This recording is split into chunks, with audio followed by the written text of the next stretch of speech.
This time, I didn't return as the broken child they abandoned. I came back as the storm they created. I returned to my hometown after 7 long years, but it felt like I was driving into a memory that didn't belong to me anymore. The sky was a soft orange as the sun began to set, and the winter breeze carried that familiar smell, dust, dried grass, and the faint scent of wood from the old houses. It was the same town, the same roads, the same broken signboards, but nothing felt the way it used to. My heart beat a little faster with each mile. I didn't know if it was nerves or anger. Maybe both. The closer I got to my cousin's farmhouse, the place where tonight's family party was being held, the heavier my chest felt. I shouldn't have come. I knew that. But something inside me wanted the closure I never got at 16. Something wanted to see the faces that had once looked at me like a burden after the accident. When I finally pulled up outside the farmhouse, I sat in the car for a moment, staring at the lights strung across the porch. They flickered gently in the cold wind, and for a moment I felt like I was back in the past, watching them from behind a window while everyone else celebrated without me. I exhaled slowly, stepped out, and made my way toward the entrance. People turned to look at me, surprised, curious, whispering in low voices they thought I couldn't hear. He came back. After so many years. Does he still talk to his mother? I ignored them. My eyes scanned the room automatically, maybe looking for my mother, maybe looking for nothing. I wasn't sure. And then I froze. She was standing by the window. Ayla. Her name slammed into my chest like a wave I wasn't ready for. For a second, I couldn't breathe. She was wearing a simple pastel dress, nothing fancy, nothing loud. Her hair was tied loosely, a few strands falling over her face like they used to when we sat by the old bridge. She pushed them back gently, the same absent movement she always made when she was nervous. Her profile was soft, but her eyes were the same deep brown that once made me feel safe in a world that never was. Except now, they weren't warm. Not even close. She looked older, not in a tired way, but in a way that showed she had seen things, felt things, survived things. Her eyes carried a quiet heaviness I couldn't understand yet. And then, as if sensing my stare, she turned her head, and her gaze met mine. Everything around us dropped into silence. The music, the chatter, the laughter, all of it blurred into nothing. It was just her and me, standing in a crowded room yet feeling completely alone. Her eyes widened for a fraction of a second, surprise flickering like a candle in the wind. But then something shifted, her expression tightened, her lips pressed together, and she quickly looked away. No smile. No greeting. Not even a small nod. She acted like seeing me hurt. I swallowed hard and looked away too, pretending her reaction didn't cut through me like a blade. I had imagined this moment so many times on sleepless nights, wondering what I would say, how she would respond, how we would handle the weight of our past. But I didn't imagine this. Her silence. Her fear. Her guilt hiding behind a forced calm. Someone clapped a hand on my shoulder, pulling me back into reality. It was my cousin, laughing and dragging me toward the group. I forced a smile, let him talk, let him pretend nothing was wrong. But my eyes kept drifting back to her. She was still by the window, but she wasn't looking outside. She was staring at the floor, arms wrapped around herself like she was trying to hold something inside, something fragile, something breaking. Why was she here? Why today? Why now? I had left everything behind after the accident. Left the town. Left the whispers. Left the shame my mother never hid. Left the girl who promised she would stay, but didn't. A part of me had hoped she moved far away. Another part hoped she didn't. And now, standing in the same room with her after 7 years, everything felt too raw, too real. I tried to focus on conversation around me, but every word sounded distant. Someone asked me where I live now. Someone else asked about work. I answered politely, but my mind was stuck on her. I remembered the last time I saw her, when I was 16, lying on a stretcher, barely conscious after the accident. I remembered reaching out for her hand, and realizing she wasn't there. I remembered waking up to my mother's cold voice telling the doctor, no surgery. Mark him under new guardian. I didn't understand it then. I barely understand it now. But I remembered looking for Ayla, waiting for her, thinking she would show up. She never did. And now she was standing a few feet away like a ghost from the life I lost. After what felt like hours but was probably just minutes, she slowly walked toward the back door, keeping her head down so no one would notice her leaving. My heart reacted before my mind could stop it. My feet moved on their own. I followed her quietly. Outside, the air was colder. The backyard was dim, lit only by a few lanterns hung from the trees. The grass under my feet was slightly wet, carrying the smell of earth and winter. Ayla stood near the old swing, the one we used to sit on together. The chains creaked gently as the wind pushed it. She didn't sit. She didn't turn around. She just stood there, hugging herself as if the cold wasn't outside, but inside her. I stopped a few steps behind her. She knew I was there. I could see it in the way her shoulders tensed. For a moment, neither of us said anything. There were too many unsaid things between us. Too many memories. Too many wounds. Finally, I spoke, my voice low and steady. "You look different." She inhaled sharply, still not turning. "You do too." Her voice was soft, but shaky, like she had swallowed back 1,000 words. I took another step forward, feeling that same heaviness settle in my chest. "You didn't expect to see me tonight." She shook her head slowly. "No, I didn't." 7 years, I whispered. 7 years and not a single word. Her shoulders dropped slightly, as if my words hit her harder than I intended. "I'm sorry," she said, barely audible. But the apology didn't reach her eyes. It didn't fix anything. Not yet. Standing there under the dim lantern light, I felt the same confusing mix of emotions: anger, longing, heartbreak, and something else I didn't want to name. For the first time since I entered the house, I realized something. This wasn't just a reunion. This was the beginning of something deeper, darker, and unavoidable. The past wasn't done with us. Not even close. Ayla stood by the swing, hands wrapped around her arms as if she were trying to protect herself from the cold, or from me. The soft yellow lantern light made her face look pale, almost fragile. I could hear the faint laughter from inside the house, but out here the world felt still, quiet, tense, like we were standing in the middle of a memory neither of us wanted to relive. I stepped closer, careful not to startle her. "You look different," I said again, this time more softly. She finally turned her head toward me. Her eyes reflected the lantern light, making them look warmer than they truly were. "So do you," she replied, though there was no smile, no teasing, just a simple observation, an attempt to fill the silence between us. I stood beside her, leaving enough distance that she wouldn't feel trapped, but close enough that she knew I wasn't avoiding this conversation anymore. Not after 7 years. For a moment, neither of us spoke. The swing creaked gently in the breeze, making the air feel heavier somehow, the sound reminding me of afternoons we spent there as kids, laughing about things that didn't matter, dreaming of things we thought would last forever. "How long have you been back?" she finally asked. "Just today," I said. "I didn't plan to come here. My cousin insisted." She nodded, pulling her gaze away. "I didn't plan to be here either." Her voice cracked slightly. That tiny crack told me more than words could. She was uncomfortable, nervous, afraid. But why?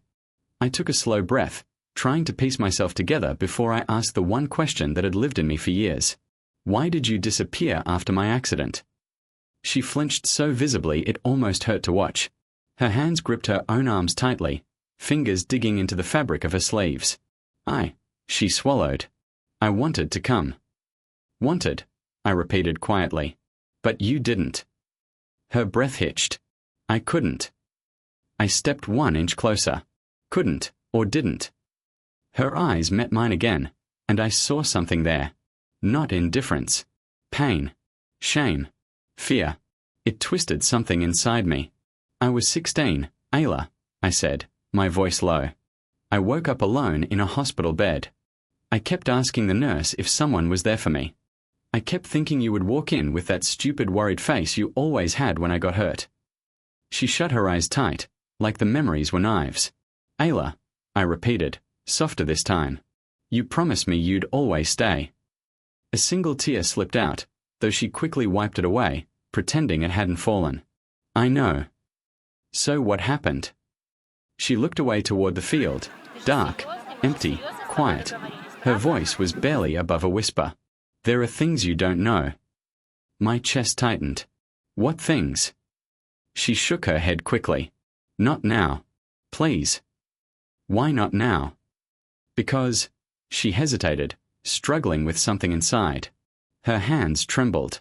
Because if I tell you now, you'll hate me before you hear the full truth. Her words hit harder than I expected. Hate her. I didn't know what to feel. All I knew was she was hiding something. Something big. But the ache in her voice wasn't the ache of someone who betrayed me. It was the ache of someone who had been carrying a secret longer than she could bear. Still, the anger in me wasn't small. It had grown inside me for years, fed by silence, by loneliness, by the unanswered questions that haunted my sleepless nights. 7 years, I said, my voice tightening. 7 years, Ayla. You left without a word. Not a message. Not a letter. Not even a sorry. Nothing. She lowered her head shamefully. I wanted to come. I swear I did. But every time I tried, something stopped me. What stopped you? I asked.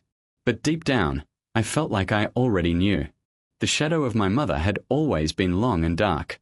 Ayla hugged herself tighter, as if the mention of the past made the cold bite deeper into her skin.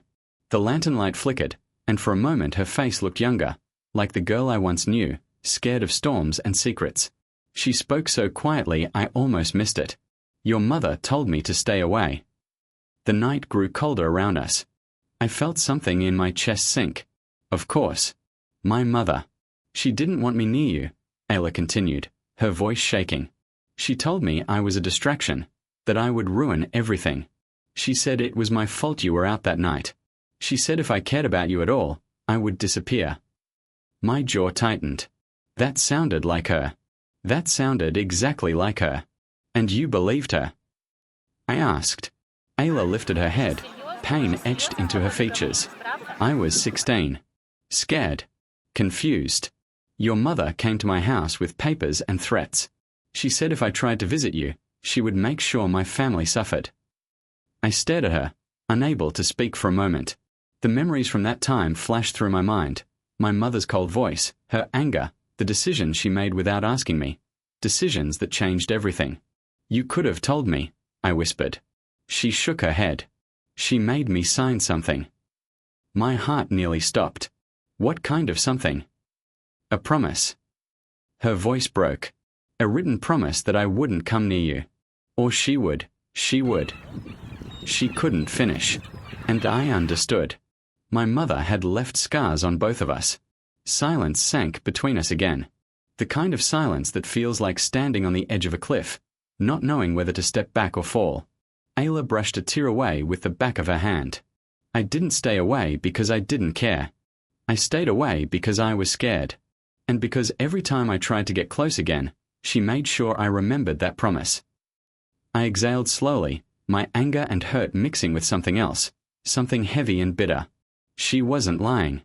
I could see it, feel it. But even with the truth, something still felt off. When you saw me inside, I asked, why did you look scared? She hesitated. A long pause. Too long. Because, she whispered, there are more things you don't know. Things I kept hidden. Things that will hurt you. Her voice trembled so hard she had to bite her lip to keep it steady. And those things, she whispered, looking directly into my eyes, didn't happen 7 years ago. They happened after. A cold shiver ran down my spine. Something was wrong. Very wrong. And for the first time since coming home, I realized the past I thought I understood was only the surface.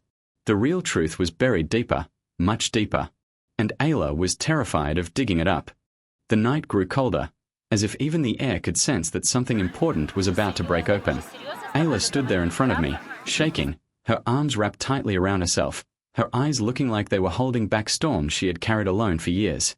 Inside the house, music played softly, mixed with gentle laughter from my relatives.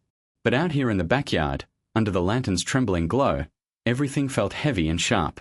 The darkness around us felt like it was waiting for the truth, waiting for the final cut, waiting for the past to spill out like a wound that never healed. I took one slow step closer, my heart pounding in my ears. Ayla, I whispered, tell me the rest. She let out a shaky breath. If I tell you, you'll never look at your mother the same way again. I already don't. She looked at me, surprised by how steady my voice sounded. She didn't know how many nights I spent trying to forget the sound of my mother saying, "No surgery. Mark him under new guardian." She didn't know how much anger I had quietly carried. What happened after the accident? I asked. Her lips trembled. You weren't supposed to hear it tonight. But I did. She nodded slowly, defeated. I know. I could see her building courage inside herself, piece by piece, forcing herself to look at me even as her eyes burned with regret. Finally, she spoke. Your mother didn't refuse the surgery because she didn't want to pay. She refused it because someone offered her money to take guardianship of you. My stomach dropped. A cold wind passed between us. What? I breathed. She signed the papers, Ayla continued, her voice cracking. She didn't ask you. She didn't even wait for you to wake up. She traded your rights, your future, to a distant relative who wanted the insurance money tied to your father's name. My throat tightened painfully. But I never saw this guardian. They never came. Ayla nodded. Because they never finished the paperwork. Your mother didn't tell you that part. She kept you thinking you were helpless. She liked the control. She wanted you dependent on her. My hands curled into fists. Something inside me twisted and shook. All those years. All that confusion. All that silence. Ayla took another breath, as if preparing for the worst part. I tried to tell you, she said. I really tried. I went to your house the next day, hoping to see you. But your mother caught me at the door. She threatened my family again. She said if I opened my mouth, she would drag my father to court with lies he couldn't fight. Tears streamed down her face now. And then she told me something else, she whispered. I swallowed. What? She said she would make sure you believed I abandoned you. She said she would erase me from your life completely. And she did. She told the nurses I wasn't allowed to see you. She changed visiting lists. She made sure every door was closed between us. The truth hit like a blow. For a moment I couldn't speak. Everything I believed at 16, every hurt, every anger, every lonely night, it had all been built on my mother's lies. She didn't just keep us apart, Ayla continued with a broken voice. She came to my house with documents. She forced me to sign a promise that I would never contact you again. Her voice grew smaller. And I signed it. Because I was young. Because I was scared. Because she made me believe that staying away was the only way to protect my family. A silence fell over us, painful, deep, and bitter. And all these years, I whispered, you carried this alone. She nodded once, tears slipping silently down her cheeks. I thought if I stayed away, the damage would stop. But it never did. It just changed shape. I stepped closer, and this time she didn't move away. Her shoulders were shaking. She looked like someone who had been drowning for years and finally reached the surface. When I saw you tonight, she whispered, I didn't know how to face you. I didn't know how to tell you everything your mother hid from you. Something snapped inside me, not anger, but clarity. I went inside earlier, I said quietly. I heard you arguing with her. Ayla's face paled instantly. You heard? Yes. I heard her say if I found out about the guardian thing, everything she planned would fall apart. Ayla looked down in shame. I didn't want you to hear it like that. But I did, I said. And maybe that's exactly how I needed to hear it. Her eyes filled with confusion. What do you mean? I asked a lawyer today, I said slowly, watching every reaction on her face. I asked him to check my medical files, to check the guardianship papers, to check everything from that time. Ayla blinked, stunned. You already knew something was wrong. I didn't know, I admitted, but I suspected, and I needed answers. She pressed her hand to her mouth, emotion hitting her all over again. Your mother lied for years, I continued. She controlled everything. She made me believe I had no one. But she didn't expect that one day I would grow up and look for the truth. A shaky breath escaped her lips. What did the lawyer say? That the new guardian never completed the process. It was invalid. Completely invalid. Legally, nothing changed. My mother's plan fell apart years ago, but she hid that from me. Ayla stared at me with wide, trembling eyes. So she has no power over you now? None, I said firmly. Not anymore. A flicker of relief crossed her face, a soft, painful relief that looked like freedom she never thought she'd have.